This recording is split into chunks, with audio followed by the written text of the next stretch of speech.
welcome back, everybody, to a new shining edition of Skeptical Linguist Bible Studies, slightly modified. I am your host, formerly known as Nate, Mally Osiris. Picked that moniker for some work I'm doing with the ACA. Fantastic group. This is not a very commonly talked about passage of the Bible, but there's some very interesting stuff in it. What is sin, for instance? Kind of a big deal. Why do we sacrifice, or why did they, I should say, sacrifice animals? Why was that so ubiquitous? Where did Cain get his wife is a pretty big one. And in the next chapter, we find that people are living for hundreds and hundreds and hundreds of years. So what's going on with that, right? So, sacrifice, sin, slayings, and incest. It's a good time every time. Let's go ahead and jump in. Genesis chapter 4, verse 1. And Adam knew Eve his wife, and she conceived and bore Cain, and said, I have acquired a man from Yahweh. Linguistically, knew is just a very polite way of saying they had the sex. There's nothing really logical to go over in this one, except for maybe the logic of, thanking God when he really wasn't doing much. Whatever. Verse 2, and she again bore, this time his brother Abel, and Abel was a keeper of sheep, but Cain was a tiller of the ground. Verse 3, and it came to pass in the course of time that Cain brought of the fruit of the ground an offering to Yahweh, and Abel also brought of the firstborn of his flock and of their fat. And Yahweh looked favorably on Abel in his offering. But Cain and his offering he did not respect. And Cain was angry, very, and his countenance fell. Okay. Here's some interesting stuff. Sha'ah, linguistically, is respect. And that's actually translated as gaze. It can mean to have consideration for, to look at, to pay attention to appreciate. So kind of what it means in English, right? When it says his countenance fell, what does that mean? It means his face, his facial expression fell. It's sort of how we would say it. He got a sourpuss look on his face. Minha is a gift, present, offering, tribute. Okay? Not a whole lot interesting so far linguistically, but let's take a look at this whole sacrifice business, shall we? Why did people in the ancient world sacrifice so much? Especially animals. What's that for? Usually it is to bring good luck or the favor of the gods, especially having to do with crops, salient point in the desert, kind of a quid pro quo thing. Hey, please make it rain. I'll slaughter my goat and everything for you. You like that, don't you? Or it's a thank you. It's thank you for bringing the rain. In appreciation, here's my goat. You really like that, don't you? It's interesting because in Jeremiah 7:22, it says, For in the day that I brought them out of the land of Egypt, I did not speak to your fathers or command them concerning burnt offerings and sacrifices. So that's interesting. It doesn't say where Cain and Abel got this idea. So where did they get this idea to sacrifice stuff? Probably they got it from the land surrounding them, but where did they get it? It doesn't say in this passage that it's a burnt offering. We'll see that there's burnt offerings, sin offerings, all sorts of other offerings as laid out in Leviticus. But maybe, and I would have walked away in disgust in my evangelical fundamentalist days had I heard this, but maybe they were making him dinner. It sounds silly and frankly offensive, I'm sure, to some, but we have to remember God had nostrils. He was blowing into nostrils. He was seated on the roof of the firmament. So when it says in Genesis 8:20 through 22, the Lord smelled a pleasing aroma from a sacrifice, we've got him, seated up, not too terribly far up into the sky, and he smells something. I can smell what you're cooking, and it's, that smells good. So here's a physical being who has nostrils, smells, blows into nostrils, walks, creates sounds as he's walking, and hovers, and all sorts of other physical acts, right? So why shouldn't he come over for dinner? Honestly, I think that's a pretty good question so far from what we know. And maybe the reason God accepted Abel's offering but not Cain's is he was on Atkins at the time. Or, he just liked meat. He's a manly man. He likes his meat. Maybe God just didn't like Cain's vegetables. Maybe, but Abel brought blood, and we see that God really likes blood for some alarming reason. Now, Hebrews 11 verse 4 says that by faith, Abel made a better offering than Cain. So, okay. Faith in what? God's existence? No. Can't have been, because Cain was able to see that God didn't like his veggies, and, he reacted to that. So that presupposes that Cain believed that God existed, right? Now, what is it that Cain did by faith, and what is faith? I could do so many videos about what faith is, but it's important to keep in mind that in Judaism, it isn't just belief without evidence. There's kind of another dimension to it in Judaism.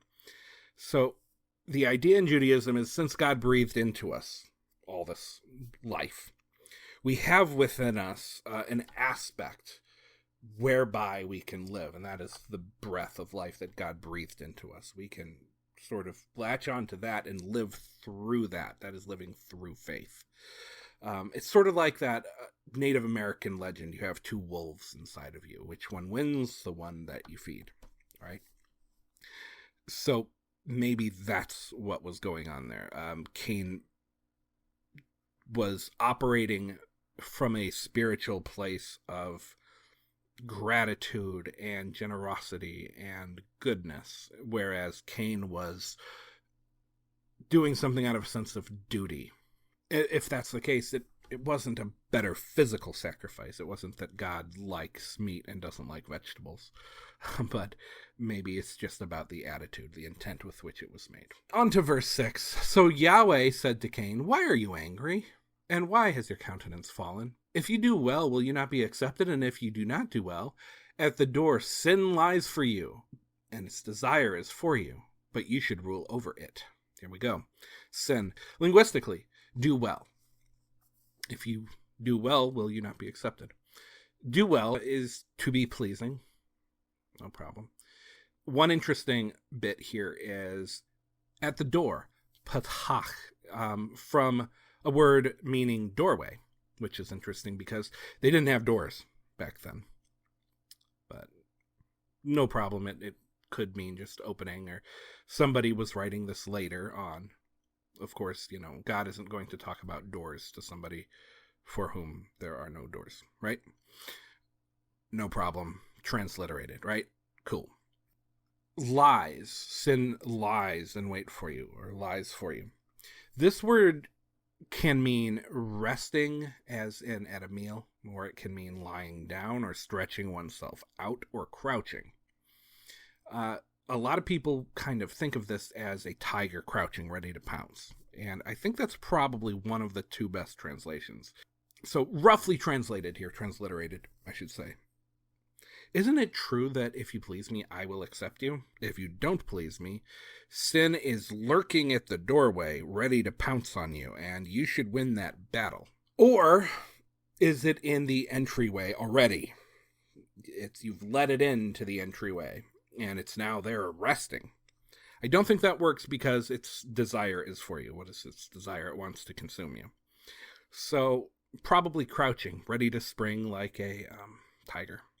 So, what is sin? As you've probably heard 1,000,001 times, if you're anything like me in my history, sin means to miss the mark. Now, that's what it means in Greek, anyway. In Hebrew, it's a little bit different. It just means breaking God's law. It's kind of the same thing as crime. There are lines to color inside of, right? And when we color outside of those lines, that's when we miss the target and don't do well enough. Same kind of concept, if you think about it as crime. So in Judaism, sin is the word chet. And chet comes from our yetzer. Yetzer is Hebrew word for our human inclinations. There's yetzer hara, as in haram, so the bad yetzer. And there's yetzer tov, as in mazel tov, which is our good yetzer. Right? Again, this is the wolves, the evil wolf and the good wolf, and which one you feed determines. Now, what's interesting here, and should really, really be paid close attention to, is that it's different here than the concept of sin in the Christian theology. Very different. Christian theology states that we're inherently sinful in nature. Sin is a disease of the yetzer. Human nature is sinful. Especially in Calvinism, you have this total depravity doctrine. Original sin is another way of saying it. There is no yetzer tov in Christianity. Yetzer is all hara, and you need a doctor to make it better. There is no yetzer tov without Jesus. Very different in Judaism. Is sin something we can abstain from? Can we be unsinful? As we'll see, Enoch and Elijah are taken up to heaven, directly into God's presence. Or at least Elijah was, for sure. And in Christianity, humans are not worthy of doing that. So Christians might suppose that Jesus' sacrifice cleansed Elijah and possibly Enoch retroactively. Of course, nothing is out of the realm of possibility for people with endless deus ex machinas. Nothing ever has to add up. It can always be mysterious ways, or, just plug in a miracle there. It'll all fit. It's the duct tape of theology. So let's talk about original sin. Jewish theology unequivocally denies this concept because it can't be justified in the Old Testament. Genesis 3 gives the consequences of sin as a cursed ground and worse, childbirth and snakes being snakes. But Christianity adds some sort of idea that sin has much further reaching consequences. Like, sin is not just a disease of the yetzer, it is a disease of the world. It wasn't just the fall of man, it was the fall of animals too, because animals were all vegetarian up until then, and then they started eating each other at that point, and there was no death until sin. So everything's sick, everything has fallen and been made sick, even in the world around us, and we need a doctor to cure us from it. So if it's a disease, if sin is a disease, how do you pass on the disease? Is it contagious? I was taught that sin is a disease of the blood. That's what I grew up believing. There's an archbishop out there, Fulton Sheen, who agrees. SemperFiCatholic.com has some stuff on it. The theory is supposed to make sense of how sin is inherited. It doesn't do a very good job. The Bible says the life is in the blood, and there's this Catholic doctor, Martin DeHaan, who said the fetus is developed by the mother, but she is entirely unrelated to the whole blood thing. That's not true. Just to be clear, he's wrong. Blood type is just like any other inheritable trait. Mother and father co-equally contribute to the blood type. So I bring up sin in the blood, that concept, as a way of saying if sin is in the blood and Elijah and Enoch ascended to heaven in their bodies, then God was allowing sinful blood into heaven, which he can't do, right?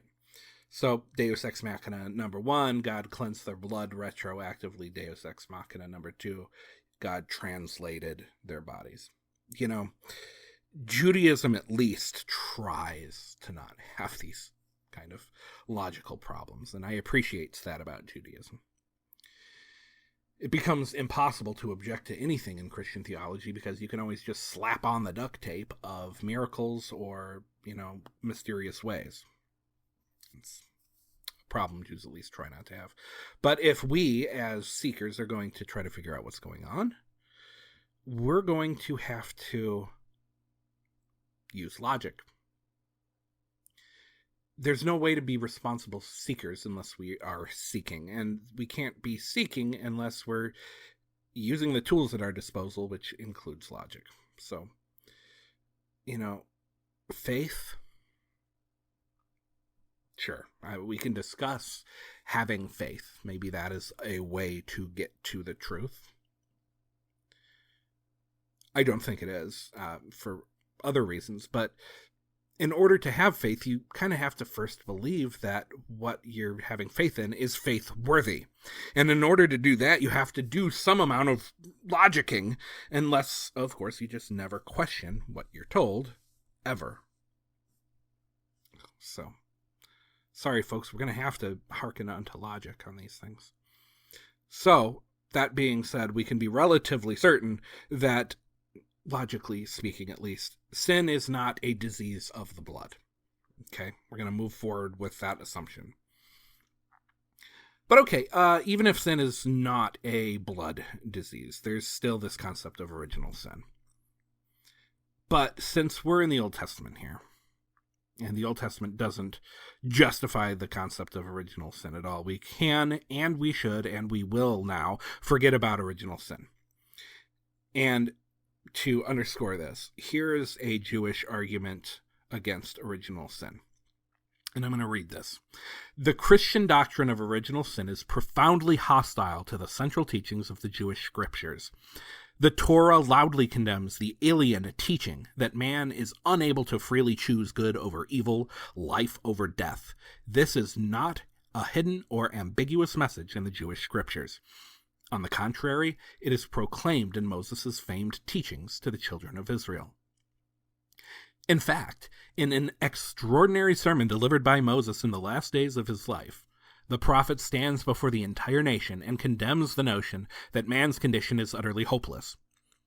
Throughout this uplifting exhortation, Moses declared that it is man alone who can and must merit his own salvation.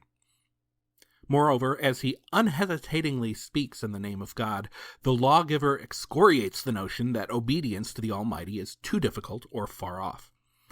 According, he declared to the children of Israel that righteousness has been placed within their reach. The 30th chapter of Deuteronomy discusses this matter extensively, and its verses read as though the Torah is bracing the Jewish people for the Christian doctrines that would confront them in the centuries to come. As the last book of the Pentateuch draws to a close, Moses admonishes his young nation not to question their capacity to remain faithful to the mitzvot of the Torah.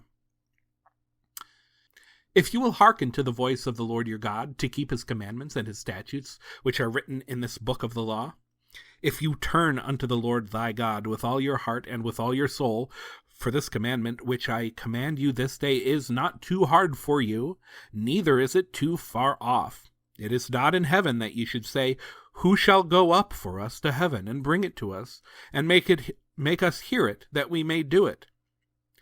Neither is it beyond the sea that you should say, who shall go over the sea for us and bring it unto us, and make us to hear it, that we may do it? The word is very near to you, in your mouth and in your heart, that you may do it. Well, it kind of looks like salvation isn't a thing. That's a whole new concept, salvation. Since, well, also there's no hell to go to, yet, anyway, just the ground. Job, the very first book of the Bible, chapter 3, verses 11 through 19, say, everybody ends up in Sheol, which is the ground. Whether you're rich or poor or good or bad, you all go to the same place. I mean, that's the Bible says that, in its very first chronologically written book. So, yeah, there's no hell yet. So sin isn't attached to hell, at least not yet, and it's not something you're bound by, at least not yet. At this point, theology, at least as they've assembled it, suggests that sin is something that you do, but you don't have to. It's something that you can have mastery over. And that's how Jews approach this problem. It may come out of man's proclivities. It may come out of your Yetzer, but it's not a slave master. You don't have to feed the Yetzer Hara. You can feed the Yetzer Toph Wolf. You can be righteous without outside help. As a matter of fact, you're expected to by Yahweh in the Old Testament. You don't need a doctor. You don't need a Jesus. You just need to eat better. So, for now, that's the understanding of sin I think we should operate on. So there's going to be a lot more added to this stuff later, and sometimes it's going to clash, and sometimes it's not going to clash, but let's just take it one passage at a time, because all this stuff changes, and we need to be very careful to not color anything with concepts that have not yet been justified, which is why we're still saying it looks like God's a physical being right now. Verse 8. And Cain talked with Abel, his brother, and it came to pass, when they were in the field, that Cain rose up against Abel, his brother, and killed him. Wow. That escalated quickly. And talked. It's the same sort of concept as "and God said." Remember, consecutive imperfect tense. There's nothing different between spoke and said to.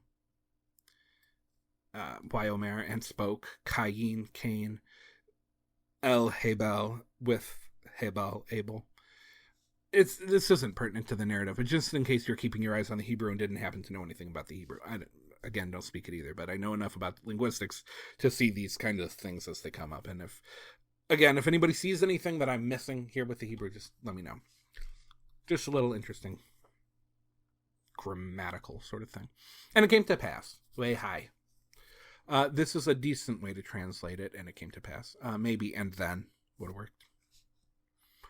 No logical points here either, except maybe the sheer stupidity of someone killing their brother because dad liked their macaroni art better. Like, that's pretty extreme. Now, I've noticed something that I call the false trilemma, and it's a perfect illustration right here. The options in the biblical sense for this story are, number one, what went wrong? Abel is to blame for being the teacher's pet, obviously not. Number two, Cain is to blame for being jealous. And number three, Cain is to blame for just not doing things the right way. Right? These are the things that people choose between. Obviously, nobody says that Abel is to blame for being the teacher's pet. The victim's never at fault. So they say either Cain is to blame for being jealous or Cain is to blame for not doing it right. Those are the options as presented. But they forget there's a fourth possibility. And to me, it sounds like dad's the problem.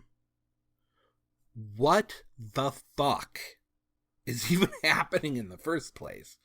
That you cursed the ground and now people have to give you the shit that they grew out of the ground that you made harder for them to get. And you only like what they give you out of the cursed ground if they are really grateful that they had to do something you made harder to give to them instead of yourself. Is this like a kind of a company town setup where the boss is really just that self-absorbed? I don't know. I don't think a bad attitude was entirely uncalled for if Cain had a bad attitude, in other words. So why am I bringing this up? And I'm trying to not get too far afield here, but these things keep coming to mind, right? So I heard multiple sermons a week, and I have heard multiple sermons on just one kind of trope, and that is this Jesus, liar, lunatic, or Lord. So that's the false trilemma. There's a fourth option, legend, that they always very conveniently left out. Or if they tackled it, they would just do the apostles wouldn't have died for somebody that they didn't believe in. To which I say, well, how do you know that they did from the same fucking book, right? So there's a whole lot to say about this stuff, but let's just leave it there. Cain murdered Abel because he couldn't handle getting second place for whatever reason. Again, God is a picky eater, or God likes it when you sacrifice out of faith rather than duty, or God wants you to give your very best stuff, and Cain only gave his average stuff. Just regular crops rather than firstborn type level stuff. Whatever. Either way, Cain, boo, not a good look, right? Verse 9, and Yahweh said to Cain, "Where's your brother?" And he said, "I don't know. Am I my brother's keeper?" Linguistically, keeper just means to watch over, to preserve. My brother is a grown man. He can look after himself. That's what he is saying.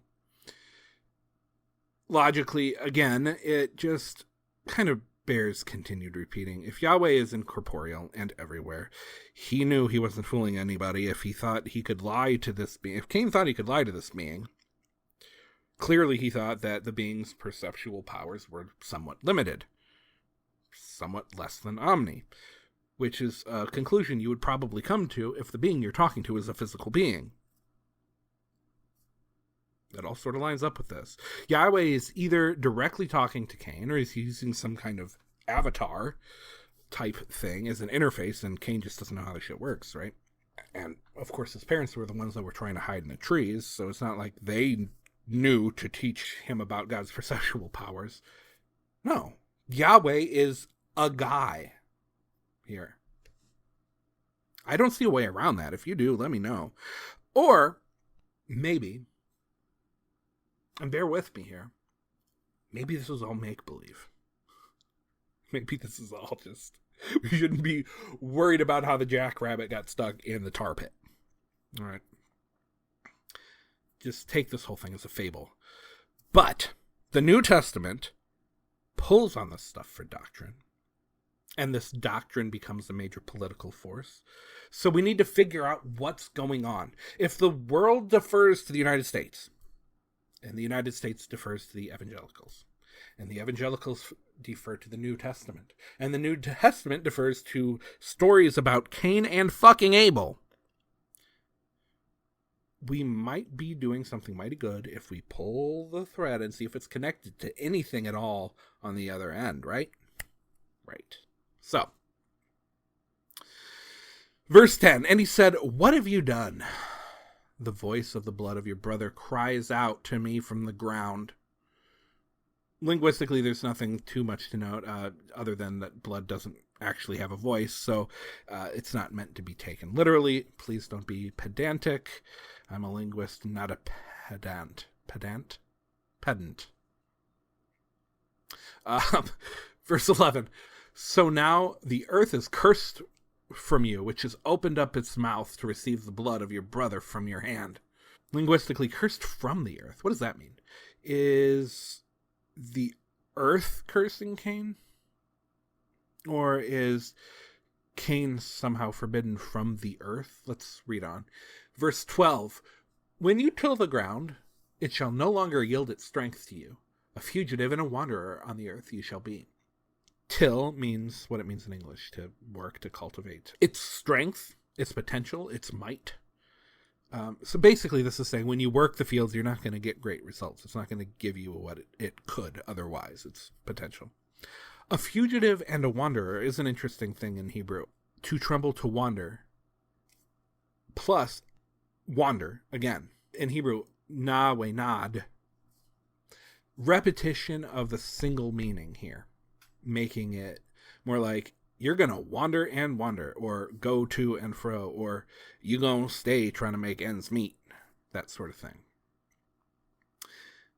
Verse 13, and Cain said to Yahweh, greater is my punishment than I can bear. Boo-hoo, moving on. Verse 14, surely you have driven me out today from the face of the ground, and from your face I shall be hidden, and I shall be a fugitive and a wanderer on the earth. Yeah, that's what he just said. And it will come to pass that anyone who finds me will kill me. There's some logical stuff on this one. Linguistically, though, and from your face, this means a physical face. Is this a metaphorical thing, or did Yahweh have a face? Because he's physical. To be hidden. This translation here is pretty good. I will be hidden from your face. Could this maybe mean that I will hide from your face? No, you're not going to be the one hiding, because it's not the right verb form. This might mean that God won't even look at him anymore. I won't even look at you anymore. So maybe more in the colloquial, metaphorical sense. We can allow this to be metaphorical and colloquial and say God's face is actually referring to God's favor. It's not great wording, but it's okay if that's what they meant. And maybe I'm just being a little bit nitpicky. So, in other words, your favor is hidden from me now. You won't even look at me anymore. Logically, Cain's worried about people who are going to find him and kill him. Anyone who finds him, take your pick of all the people around. What people? What? Where did they come from? What is he talking about? Were the lands already populated? Were people living hundreds of years and civilization was spreading throughout the lands surrounding Eden somehow in the meantime? Were there other humans going on and this was just the history of one set of them? He's afraid of people in the surrounding lands. And if that's his own family, well, then God probably didn't have to put a mark on him, as he's about to do. He could just tell his family directly, hey, don't kill Cain. And it was other people out there. If it was other people out there, from whence? For heaven's sake, what? Verse 15, and said Yahweh to him, therefore, whoever kills Cain, vengeance shall be taken upon him sevenfold. Avenged sevenfold, that's where that band name comes from.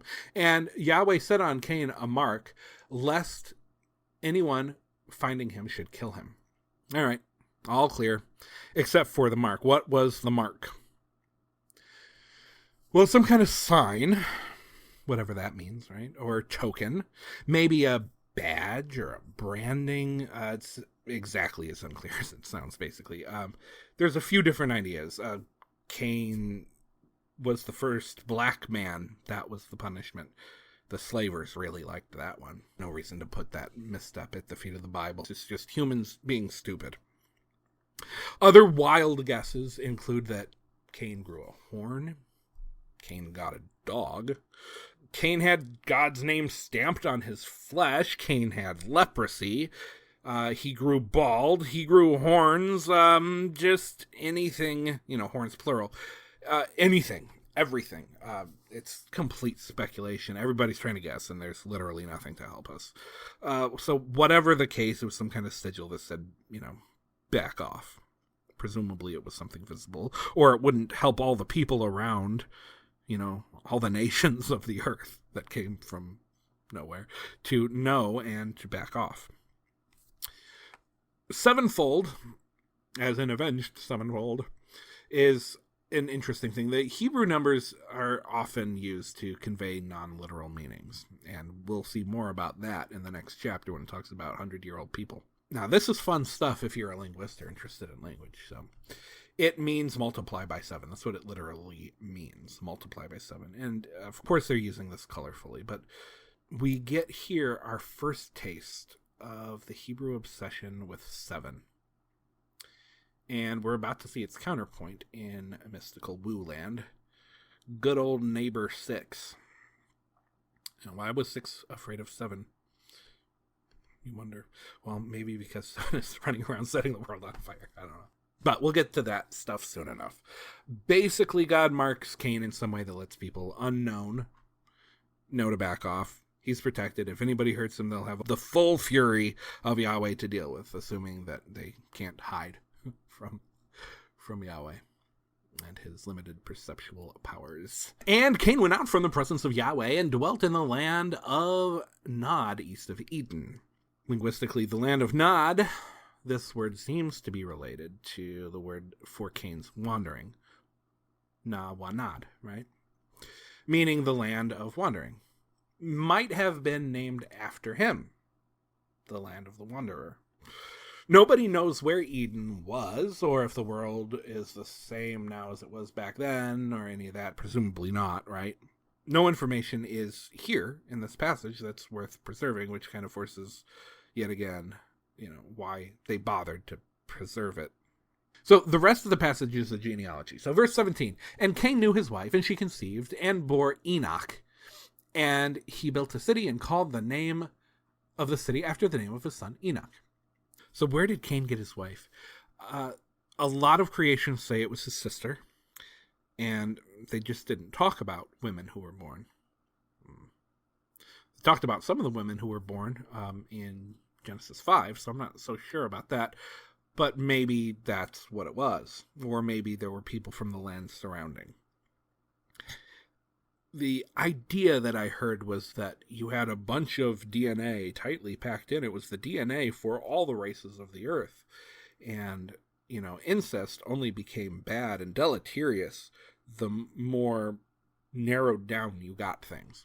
So, in other words, you had a bunch of genetic material sufficient to create all the different races, and it only became bad once you really started getting into the very specifics of the race, out into the bush of evolution, as it were. That's what they say. And to Enoch was born Irad, and Irad begat Mehujael, and Mehujael begat Methushael, and Methushael begat Lamech, and Lamech took for himself 2 wives, and the name of one was Ada, and the name of the second was Zillah. 2 wives. Okay, this sets a precedent. Monogamous family values is a pretty modern invention, and I can't wait to get to that topic. But okay, 2 wives, word. And Ada bore Jabal, and he was the father of those who dwell in tents and raise livestock. Verse 21, and the name of his brother was Jubal, and he was the father of all those who play the harp and the flute. Obviously not the literal forefather of all the musicians. You're more of a founding father, as it were. Thanks for the tunes, Jubal. As for Zillah, she also bore Tubal-Cain, an instructor of every craftsman in bronze and iron, and the sister of Tubal-Cain was Naamah. And Lamech said to his wives Ada and Zillah, hear my voice. Listen, wives of Lamech, to my speech, for I have killed a man for wounding me, and even a young man for wounding me. If Cain shall be avenged 7-fold, then Lamech 7 and 70. Okay, we're going to slow down again here, partner. What on earth is going on here? Lamech says, oh, murder gets you God's protection, huh? Well, hey there, wives, don't you even think about killing me, because God will get you even worse. Is he making a mockery out of God's protection? Maybe. I don't know. It's just kind of shockingly thrown in there. I guess I'm protected too, because I killed a kid just for being a nuisance. Does he actually think that murder earns you God's favor? Or is he saying, don't you dare try to kill me, or look what you made me do, sort of a thing? Just being a tyrant and a bully. It's worth noting that nobody thinks that what he said here is a good thing. You can't find anybody who thinks that. It's never mentioned again, just startling and thrown in there. And it must have been important to somebody, since that's the only thing that we know about the guy, other than that he had 2 wives. I wish we could know more about the spirit in which this was said, so we know what message we're supposed to take from it. Anyway, verse 25, and Adam knew his wife again, and she bore a son. Boy, they were getting busy. And named him Seth, for God has appointed for me another instead of Abel, whom Cain killed. Seth comes from a word meaning substituted. Verse 26.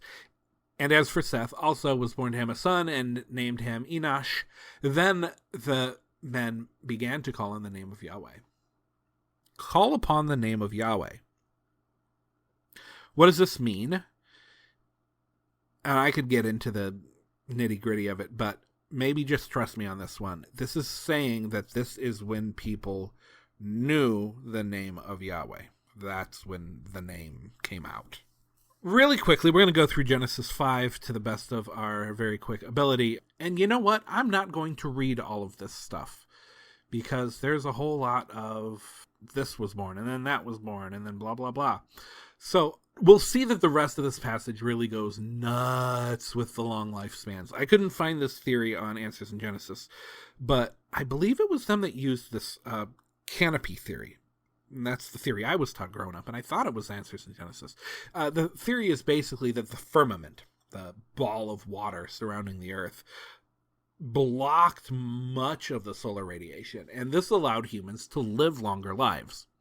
I don't think this is a very good theory, especially considering that the firmament, as described, is impossible, number one. And number two, telomeres in genetics decay at the same rate regardless of solar radiation. So, there's possibly a really interesting reason people are recorded as living this long, and it has to do with Sumerian numbers. So, take a look at this. You know how there's sacred numbers in the Bible? 3, 7, 12, 40, so on and so forth. Sumerians also had sacred numbers, notably 2, 5, 6, 10, 60, 600, and 3600. Those are the big ones. A lot of these numbers were used symbolically. The numbers had a sacred meaning of their own that didn't necessarily mean the actual mathematical number itself. Instead of being a numerical, a lot of times they were used numerologically. So they were concerned about important things being quantified in ways that added up to a numerologically significant number, not a mathematically accurate number. And one of the things the Sumerians used this for was giving the age at death for important people. So, if you were an upstanding person, your age included, say, 40. And then, you had, you were a wealthy person, so you got 4 points. And, then you got 400 other points, and you died at 444 years old. And that's just status markers. We don't think of it that way today, so it's very odd to us. But that's what they were doing then. And everything came from Sumeria. It's not just the Gilgamesh and Noah story, or the Gilgamesh and the Tree of Immortality story, or the Gilgamesh and all the other stuff. It's a bunch of stuff. So, and this makes sense culturally, that the way math was done would have been similar in the surrounding environments from Sumeria. And the reason it was done would have influenced the way Hebrews did numbers as well. So, the first thing we should notice is that the ages of the patriarchs have a pattern. All the ages end in 0, 2, 5, 7, or 9. There are none that end in 1, 4, 6, or 8. The chances of that happening, if these are mathematically accurate numbers, are over 1 in a billion. So, what these researchers found out is that each number falls into one of two categories. There's multiples of 5, or multiples of 5 plus 1 or 2 sevens. This totally blew my mind. It seems that the ages of the patriarchs are not recorded literally, but the way that the Sumerians did it, assigning a spiritual value. Of course, later on God says he's going to limit people to 120-year lifespan. So either that's written by later folks to give an excuse for why people don't live that long anymore, or this is all true.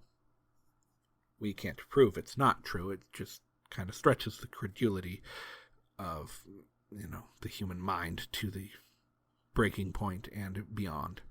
So verse 4 says, in the days of Adam after he had begotten Seth were 800. He begat sons and daughters. Adam lived 930 years. Blah, blah, blah, blah, blah, blah, blah. And all the days of Enoch were 365 years. And Enoch walked with God, and he was not, for God took him. What does that mean? God took him. Well, it's exactly what it says. And he was not means, and he was nothing. He stopped being because God took him. So some people say that means God took him to heaven, just up in a chariot like Elijah, either in the flesh or translated to a new body via the power of Deus Ex Machina. There are extra biblical sources that say that directly, but this isn't spelled out. So one would expect that's what it meant if he pleased God. So I wanted to just go through chapter 5 just to talk about the possible interpretation of the ages of the patriarchs, because I really don't think that people were living to 969 years old. That is not a thing. Telomeres do not allow for such things. So we've got a physical being who goes around punishing people for giving the wrong kind of sacrifices. We've got a incestuous origin for all of humanity. We've got ancients living for hundreds of years, or possibly not. This is just symbolic. And if that's the case, then they got that math, as well as most of their legends, from the Sumerians. or it sure looks like it. So, I gotta ask, is this narrative from the Hebrews, that looks an awful lot like the narrative by the Sumerians, good enough for you? It seems to have been good enough for God to write down and put into this book and tell us to believe it, but it's not good enough for me. It definitely wouldn't have been good enough for the Sumerians, and I don't think it's good enough for anyone.